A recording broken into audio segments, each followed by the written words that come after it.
आदरणीय व्यासपीठ, उपस्थित मान्यवर, वंदनीय गुरुजन वर्ग व माझ्या मित्र मैत्रिणींनो, आज 9 ऑगस्ट क्रांती दिन तसेच आपल्या शाळेच्या प्रथम शिक्षिका अलका दीदी यांच्या स्मृती दिनानिमित्त आपण सर्वजण एकत्र जमलो आहोत.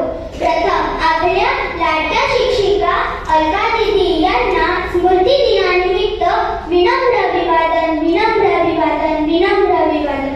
आज सलाम आहे त्या वीरांना ज्यांच्यामुळे आज हा दिवस पाहिला. ती आई आणि भाग्यशाली जिच्या पोटी जन्मलेल्या वीरांमुळे हा देश अखंड राहिला, हा देश अखंड राहिला.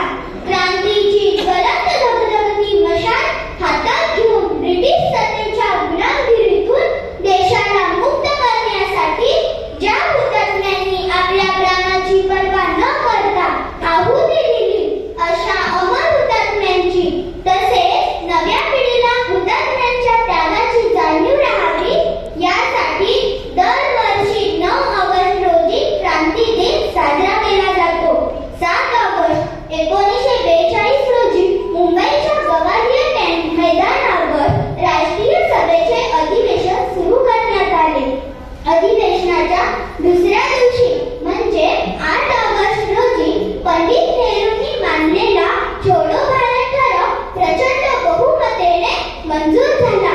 महात्मा गांधीजींच्या नेतृत्वाखाली देशव्यापी अहिंसक आंदोलन सुरू करण्याचा निर्णय घेण्यात आला.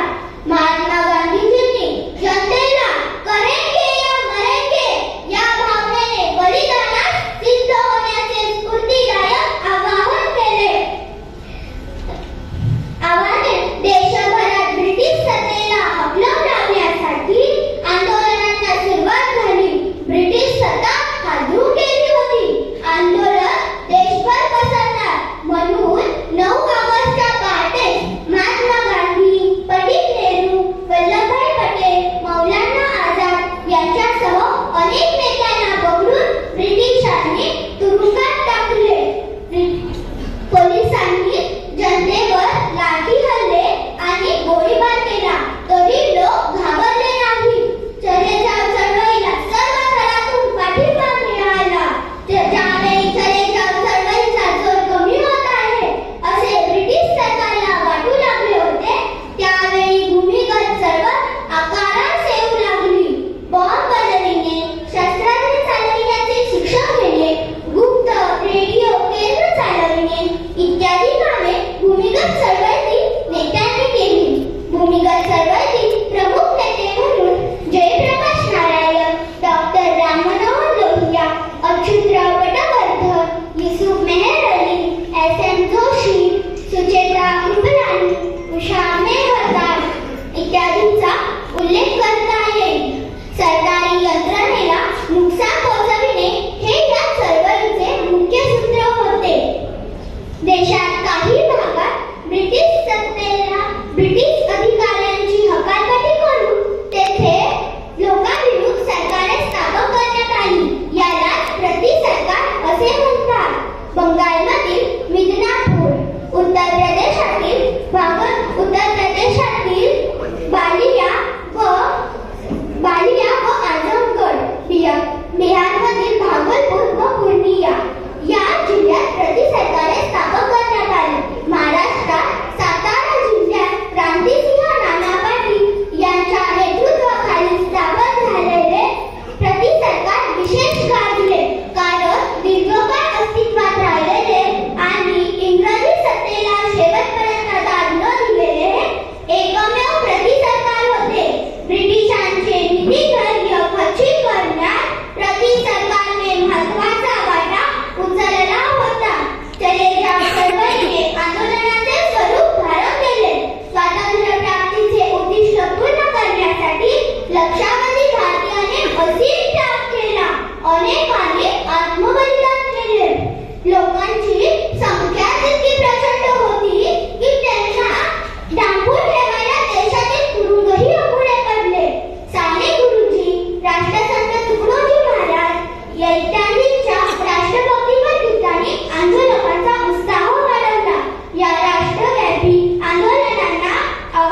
बाजी लावण्याची लोकांच्या